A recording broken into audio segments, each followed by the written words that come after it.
Buenos días. Hoy vamos a hablar de Eugene Smith, un fotógrafo norteamericano conocido esencialmente por ser el padre del ensayo fotográfico y que además, pues después de la masterclass de Tino Storino de la semana pasada, en la que le citó, y después de ver la obra y la fotografía de Eugene Smith, se ven sin lugar a dudas paralelismos y probablemente, que Tino me perdone si no es así, el atrevimiento por la comparativa, influencias en algunos de sus trabajos en algún ensayo, sobre todo desde el punto de vista de los ensayos relacionados con el mundo de la medicina y las enfermedades y demás, como veremos a continuación en su obra. Bien, aquí una cita para empezar, como es costumbre. Mi aspiración es a captar la acción de la vida del mundo, su humor, sus tragedias, en otras palabras, la vida tal y como es. Una imagen verdadera, real, sin poses. Yo no hago fotos por el simple placer de hacerlo, sino que, como muchos de los antiguos maestros de la pintura, quiero que simbolicen algo. Y esto también, nuevamente, nos lleva a reflexionar la repetida pregunta que José Benito nos plantea aquí en diversas ocasiones. Te has preguntado por qué haces fotos y, bueno, aquí vemos que efectivamente el maestro Eugene hizo esa reflexión y esta es su respuesta a esa pregunta eterna, incluso podríamos decir. No sabrás cuándo la hizo. Bueno, puedo buscarlo, lo miro y te lo digo, ¿vale? Creo que tengo el documento por casa. Bien, Eugene Smith nace en Kansas en 1918, pertenece a una familia acomodada y desde pequeño pues ya despierta su interés por la fotografía. A los 14 años pues estaba interesado en la ingeniería aeronáutica, toma prestado una cámara que tiene su madre y empieza a hacer fotos de aviación, de aeropuertos, hasta el punto que a la edad de 15 años ya consiguió tener su primera fotografía sorprendentemente publicada en el New York Times, con tan solo 15 años. Bien, se gradúa en la escuela en 1936, empieza sus estudios universitarios, pero los abandona prontamente y se traslada a Nueva York, donde empieza a trabajar para revistas como Newsweek, donde finalmente es despedido por su negativa a utilizar cámaras de medio formato, que era una norma impuesta por la revista, y él de alguna manera se sentía más cómodo con pequeñas cámaras de 35 milímetros, como vemos ahí en esa fotografía, hasta el punto que en ocasiones llevaba varias de ellas alrededor del cuello, en torno a 6. Veremos alguna fotografía seguidamente verdaderamente sorprendente. Las razones, por lo tanto, no sean cuestiones de peso ni de comodidad en el tamaño, sino otras. Probablemente la visión fotográfica, la libertad que le ofrecía, etc. Bien, su relación con la revista Life también fue un tanto tumultuosa. Él trabajó para Life, luego decidió ser freelance, no le daba la oportunidad a Life de desarrollar su creatividad y de alguna manera aportar su visión personal y sus opiniones y sus escritos sobre las fotografías y sus ensayos, sino que la línea editorial de la revista de alguna manera dificultaba esa libertad. Por lo tanto, su vida fue una relación con Life por etapas. Bien, pasamos. En 1942 hizo también corresponsal de guerra, se embarcó en las contiendas del Pacífico, participó en diferentes misiones, en bombardeos, 26 misiones de combate y 13 desembarcos aproximadamente. Esta es una fotografía de una monja francesa, no, italiana, perdón, titulada Monja esperando a los sobrevivientes del hundimiento de la Andrea Doria en 1956, que desde luego la mirada y esos ojos de la monja creo que es el punto de interés y capta nuestra atención de una manera sublime.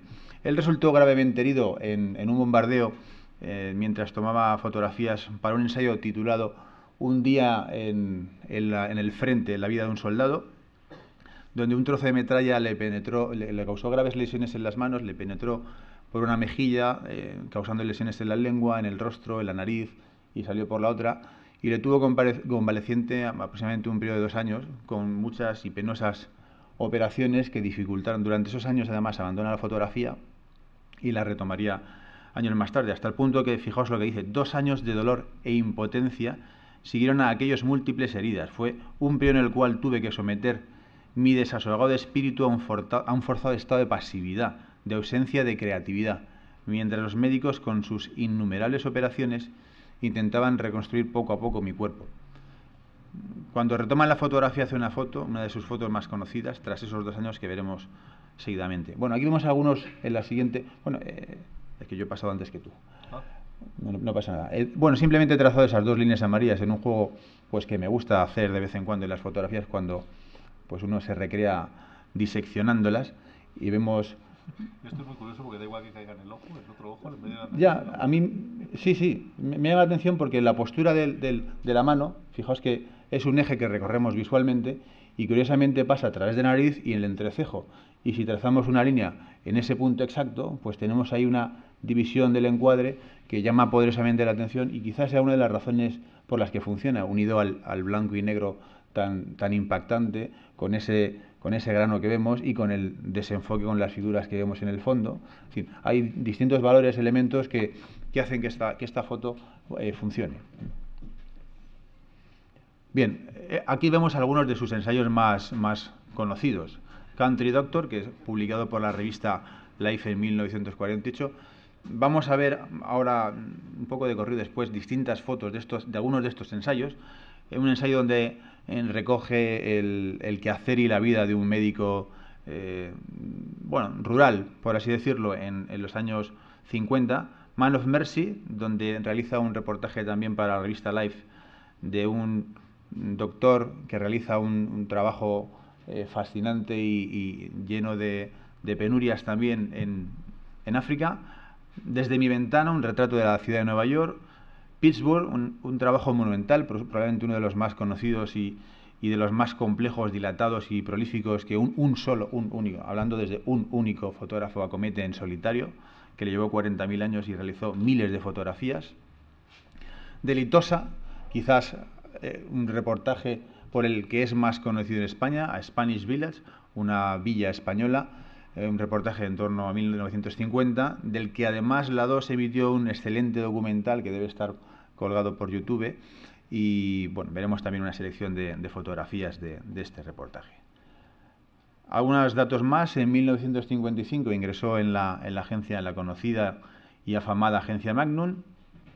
Del 57 al 65 se traslada a un loft en Manhattan y realiza otro trabajo excepcional durante 8 años, llegando a capturar 40.000 imágenes, realizando unas 1.740 grabaciones de audio en unas 3.000 horas y más de 300 músicos. Desde este loft realizó fotografías tanto de los músicos, del edificio, como escenas callejeras, que le dieron también una gran reputación. Más adelante se instala en Japón, donde realiza un reportaje en la ciudad de Minamata. En una de sus contribuciones también quizás a cambiar algo y a sensibilizar sobre. Aquí vemos la capacidad, la potencialidad de la fotografía de cambiar cosas y de influir en las masas, de tal manera que la sociedad japonesa empieza a darse cuenta de ese problema. Lo había vivido este pueblo, donde por una contaminación medioambiental por metilmercurio murieron miles de personas, bueno, miles, no tengo los datos, los veremos a continuación. El caso es que gracias a su obra las autoridades también, no, están 2 o 3 diapositivas más adelante. Un poco más adelante. Un poco más adelante. Bien, fue también profesor, enseñó en la Universidad de Arizona y falleció en 1968 como consecuencia de una hemorragia cerebral, parece ser por sus abusos con el alcohol y con las anfetaminas también. Bueno, aquí vemos un retrato del propio Guillén y dice: utilizo el cropping para beneficiar las fotografías. El mundo no se ajusta convenientemente al formato de 35 milímetros. Hace un momento, cuando Martín también hablaba del recorte y tú de los concursos, bueno, como vemos a lo largo de la historia, se ha realizado el recorte por muchísimos fotógrafos. Lo que no deja, pues a veces de especular o de permitirnos cuestionar la validez o la autenticidad de algunas fotografías, ¿no? Bien, el paseo al Jardín del Paraíso de 1946. Como hemos visto, es esta foto. Hemos dicho que estuvo convaleciente durante 2 años y cuando toma la cámara otra vez y siente un nuevo impulso por fotografiar, esta es una de esas fotografías cuando sale al campo y aquí son sus 2 hijos pequeños, que son Patrick y Juanita. Y tengo un texto bastante largo sobre sus propios sentimientos al realizar esta fotografía. No lo vamos a leer entero porque si no nos perdemos, pero bueno, en el PDF que colgamos lo pondremos. Entre otras cosas decía: Dios quiera que tenga fuerzas suficientes para introducir el carrete en la cámara.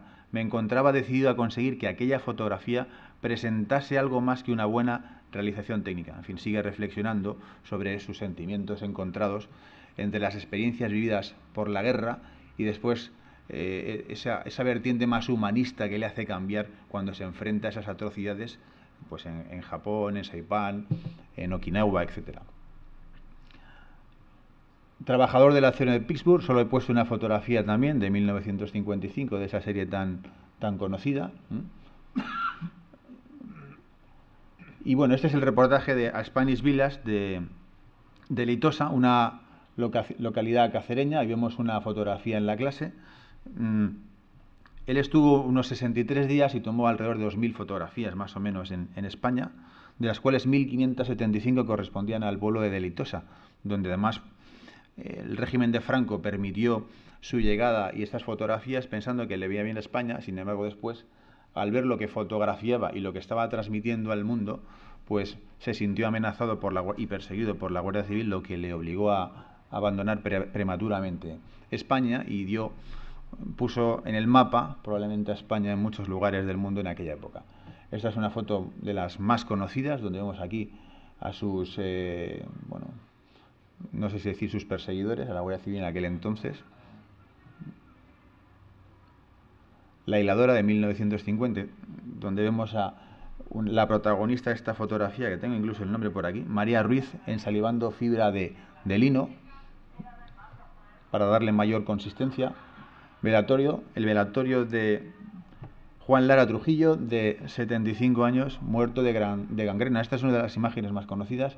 En el reportaje que os decía, aquí están su mujer, que es la primera a la izquierda, creo que la nieta es la del centro, perdón, efectivamente, su esposa, su nieta y la otra no recuerdo quién es, en fin, ahora mismo exactamente. La protagonista del centro de la imagen, cuando esta fotografía sale publicada en Life, hay un norteamericano que se enamora de ella y le manda telegramas y cartas proponiéndole en matrimonio. Quería casarse con ella y bueno, creo que vive actualmente en Barcelona o en algún pueblo de Cataluña, y rechazó, quizás en contra de la voluntad del pueblo, que estaba por la labor de que aceptase el ofrecimiento. Rechazó precisamente pues irse a los Estados Unidos, donde le prometía el oro y el moro, porque además ella ya tenía un novio, parece ser en secreto. Bueno, a mí me gusta una cosita más de la otra. Fijaos el rostro. Bueno, hay muchas cosas que me gustan de esta fotografía, la posición, incluso el parecido que tiene hasta con Lenin. La iluminación, el rostro, la postura de las manos. Fijaos la anciana que está a la izquierda, cómo dirige la mirada hacia las manos. La del centro, su nieta probablemente, cómo le mira. La posición o el triángulo que forman incluso todas las mujeres, empezando por la esquina superior derecha con esa mirada tan particular, que traza una diagonal que acaba precisamente en el rostro, y tiene muchas cosas: el contraste, la luz, el blanco y negro, el pañuelo, la mano sobre el hombro de otra figura, sobre el hombro de en fin, la postura de la que está detrás a la izquierda con un pañuelo, parece que se está arrimando para sacar las lágrimas. En definitiva, muchas cosas que decir de esta fotografía. Niño recogiendo excrementos de burro, de 1950, una imagen que se comenta por sí solo. Hay otras fotografías también donde se ve un niño con traje de comunión, o una niña descalza en la puerta de una casa, que reflejan la tristeza, la pobreza, las duras condiciones de vida. Esta corresponde a The Jazz Loft, el proyecto en el que invierte varios años de su trabajo. Si pasamos a la siguiente, vemos algún detalle más de esta fotografía, que he hecho un ligero recorte, donde vemos 1, 2, 3, 4, 5 cámaras, más otra montada con un tele y un trípode, apuntando hacia la calle, y donde ha practicado en la ventana parcialmente abierta una especie de, no sé si es una cortina o no sé si es que el cristal está teñido por dentro y lo ha rasgado, y utiliza esa ligera abertura para realizar fotos, y se aprovecha después en la propia fotografía, de tal manera que constituye un marco en el cual va situando las figuras que deambulan por la calle estratégicamente, como veremos a continuación. Además, es de señalar que el edificio donde estaba lo llenó de micrófonos de arriba abajo, de tal manera que grababa conversaciones, escuchaba esas 3.000 horas. Es decir, fue todo un personaje. Esta es una de las fotografías dedicadas a los músicos de jazz, donde hizo fotos de Chick Corea, Bill Evans, Albert Ayler, Yo no soy un experto en jazz, pero bueno, el caso es que documentó esa época. Bueno, la foto tiene algún defecto. Esta es otra de esas escenas de jazz. Y a continuación vamos a ver algunas desde la ventana hacia la calle. Esta es una serie que, desde luego, en el documento que yo he conseguido están así enfrentadas la una a la otra, y creo que es una muy acertada manera de exponer las fotografías, porque fijaos que incluso vemos esa coincidencia o alineación entre las líneas o los rectángulos del pavimento que se continúan en la siguiente, ese paralelismo entre una y otra fotografía que a mí me llama poderosamente la atención, y seguramente no es casual. Fijaos, este es esa especie de rotura en el cristal, y que él aprovecha pues para situar los personajes y ir disparando de tal manera que le dan casi hasta un aspecto tétrico y tenebroso, me atrevería a decir. Bueno, esta es la portada de la revista Life en 1948. Él consideraba que la guerra era un crimen contra la humanidad, y las experiencias vividas personalmente también y en sus propias carnes, y lo que apreció, cambiaron su perspectiva sobre la vida, sobre el mundo. Esta es Iwo Jima en 1945, que es la que vamos a ver a continuación, que fue portada de la revista Life. Le pasó como a capa, ¿no? Sufrió en su propia piel los efectos de la guerra, aunque no, en mi opinión no solo es en la piel, sino en algo más profundo, ¿no? En la esencia del propio ser. Saipan en 1944. Bueno, yo he puesto dos fotografías muy impactantes donde vemos dos efectos de un bombardeo, pero a continuación vamos a ver algo totalmente distinto. Él cambia el foco y lo dirige a otras escenas mucho más humanas, donde vemos aquí cómo los soldados en medio de la guerra son capaces de atender a un perro, de ponerle a un gotero.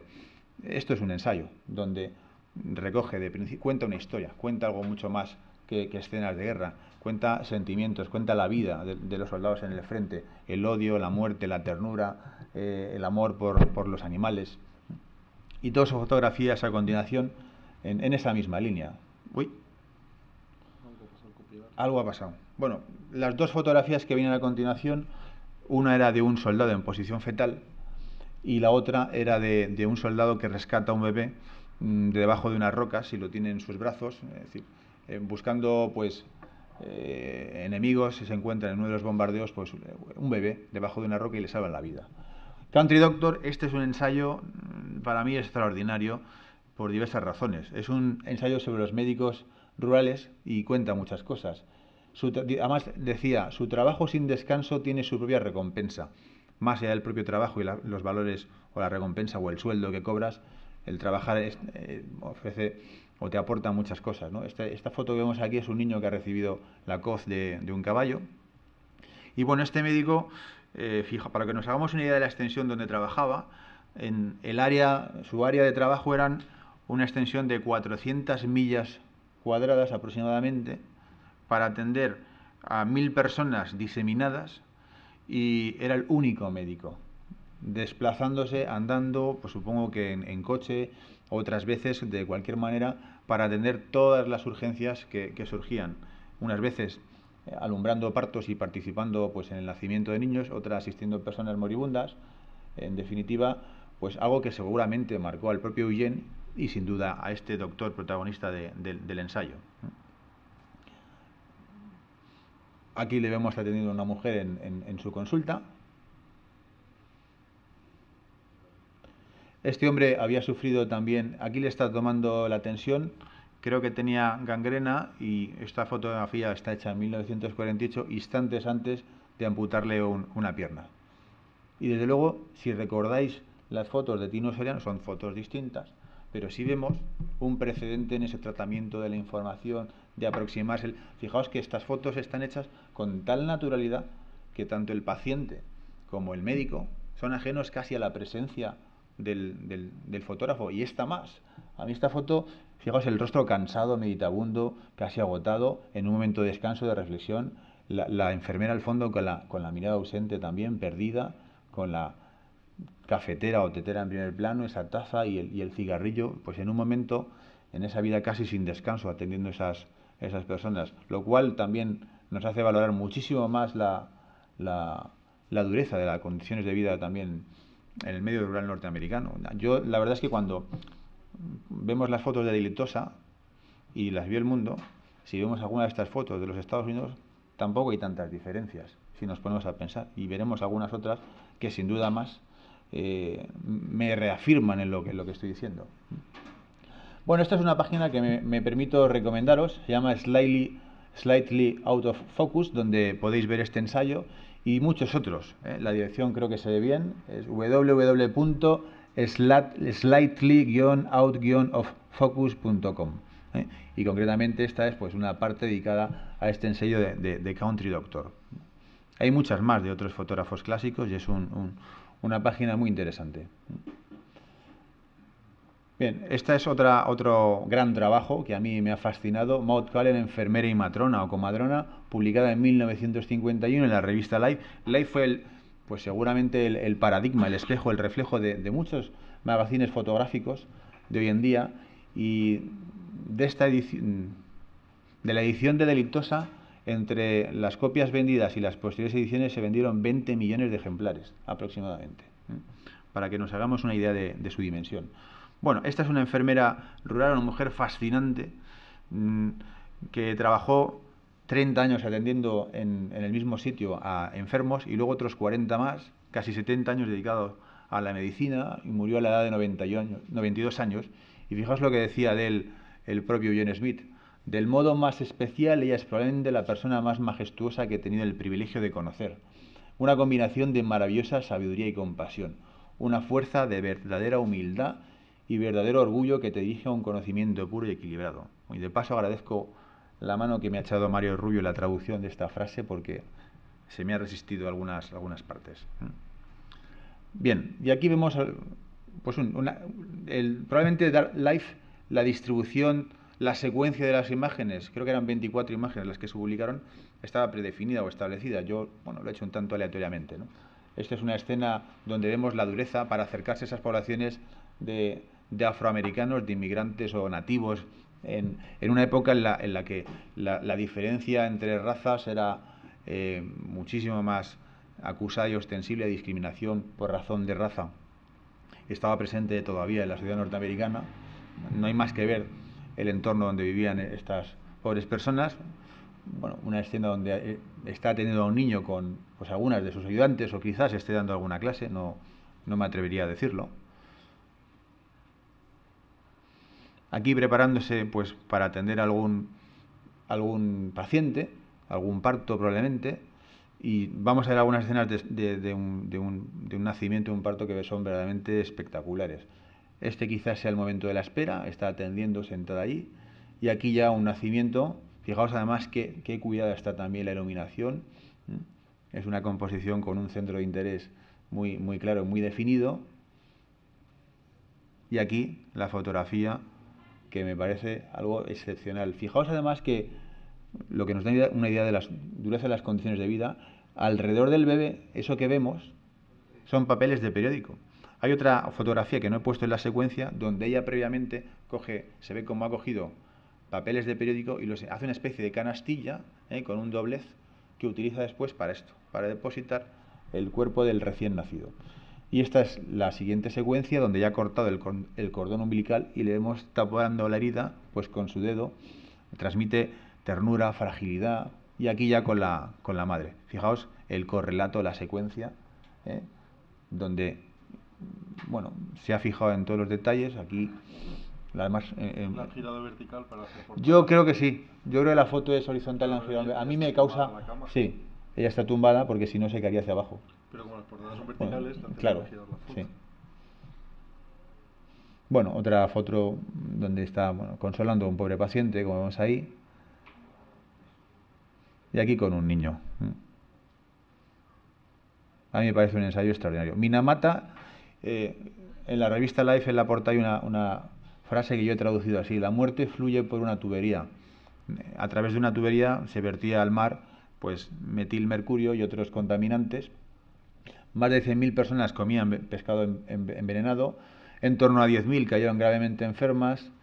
Él recibió ayuda de diversas fuentes y fue contratado, incluyendo a Minolta, para realizar un reportaje sobre los acontecimientos, hasta el punto que durante una manifestación allí sufrió una paliza que le dejó graves heridas y secuelas de las que ya nunca no se recuperaría. Vemos un ejemplo de la fotografía documental puesta al servicio también de la sociedad y de la lucha por la conservación del entorno medioambiental y por la calidad de la vida de las personas, la salud, etcétera. Esta es una foto monumental con la que he querido acabar. Tomoko en su baño. La enfermedad de Minamata es una enfermedad que tiene su nombre por las secuelas producidas en esta ciudad conocida de Japón por estos tristes acontecimientos. Y aquí vemos esta madre bañando a su hijo que sufre la enfermedad, que entre otros síntomas pues produce graves lesiones neurológicas. Hasta los años 70, 80, 90 incluso, si no me equivoco, ha habido personas que han ido sufriendo, miles de personas, los efectos de la enfermedad. Hubo madres que 10 años después tuvieron niños con malformaciones producidas por esta enfermedad, hasta que las autoridades, al final reconocieron que había un problema en la ciudad. Y aquí vemos una iluminación. La iluminación es natural, entra por una ventana probablemente que está en la parte superior derecha, y alguien, incluso yo veo, hasta yo quizás, en una osadía propia de mí, una comparación que la llaman la piedad de Eugene Smith en cierta manera, porque vemos ahí pues una madre consolando a su hijo o ofreciéndole cariño, como hacía lo propio en la conocida escultura de Miguel Ángel, el afamado escultor renacentista, en esa composición triangular de un bloque de mármol que está en el Vaticano y que allí podéis comprobar o observar si queréis. Y este era Eugene Smith, que pues pocos años, en los últimos años de su vida. Y con esto, bueno, pues por hoy pues hemos acabado. Muchas gracias a todos.